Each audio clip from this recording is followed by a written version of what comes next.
Hi there everyone, welcome back to another video where we go through a weapon in Battlefield 2042, compare it with real life and finish off with the best setup in Battlefield 2042.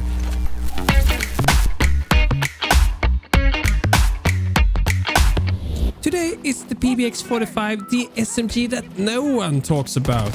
It's always K30 that and sometimes MP9 this, but this little unsung piece is far better than most think. At least when properly set up. As always, you can use the timeline below to jump to whatever part you find the most interesting or just lean back and enjoy the entire video as a whole. The PBX 45 is a straight up copy of the LVRC International SMG 45. It's a fairly new SMG completed as late as 2015 and brought into full production in 2019.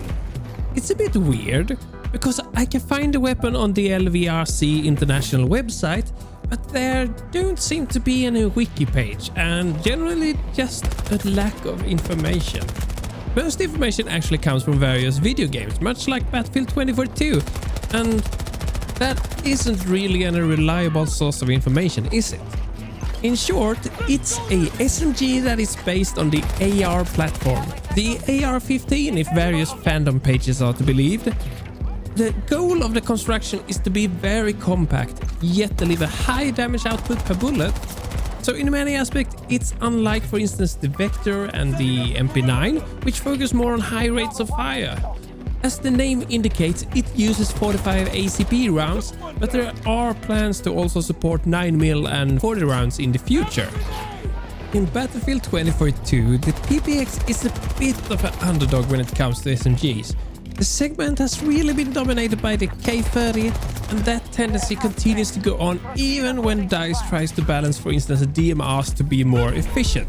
Looking at the PBX, it has much lower rate of fire, about 1/3 less than the K30. Out of the box it has a larger mag, but later on that actually changes. Oddly enough, the PBX reloads slower as well, even as DICE buffed that part recently. With those numbers in mind, there is little reason to run anything but the K30. Fortunately though, there is much more to it than that. The PBX does more damage per bullet and has slightly less recoil. Actually, numbers are fairly similar to the MP9. This actually surprised me quite a bit. I thought for sure the MP9 would have much higher rate of fire compared to the PBX, but no, not really. The main difference between the MP9 and the PBX is that the MP9 basically has no recoil.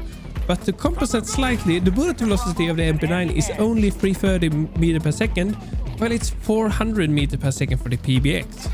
So there it is, the PBX is very similar to the MP9, but requires a little bit more recoil control for a higher bullet velocity.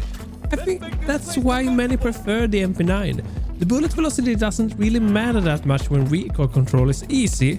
I mean, it's not really hard on any SMG, but it's pretty much non-existing with the MP9. So how to set up the PBX then? It's similar to most other full auto weapons. The tactical compensated for better weapon accuracy, a nice sight with good visibility like the Fusion Hollow, close combat mag, and finally the BCG light grip for recoil control while ads. I think the hipfire is less useful than for instance the MP9, so try to avoid that as much as possible. It's not really the setup for the PBX per se, but I suggest pairing it with for instance recoilless so you can have something to counter the pesky mountain goats on exposure.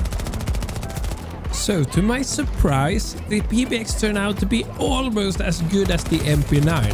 Well, a good substitute once the MP9 has tier 1 I suppose.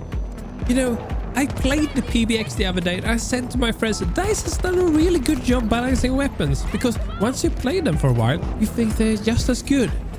And my friend answered me, then you go back to, for instance, the K30 and then you discover how much easier it really is. On that note of wisdom, we call it for today and well, hope you all are enjoying the summer. Cheers!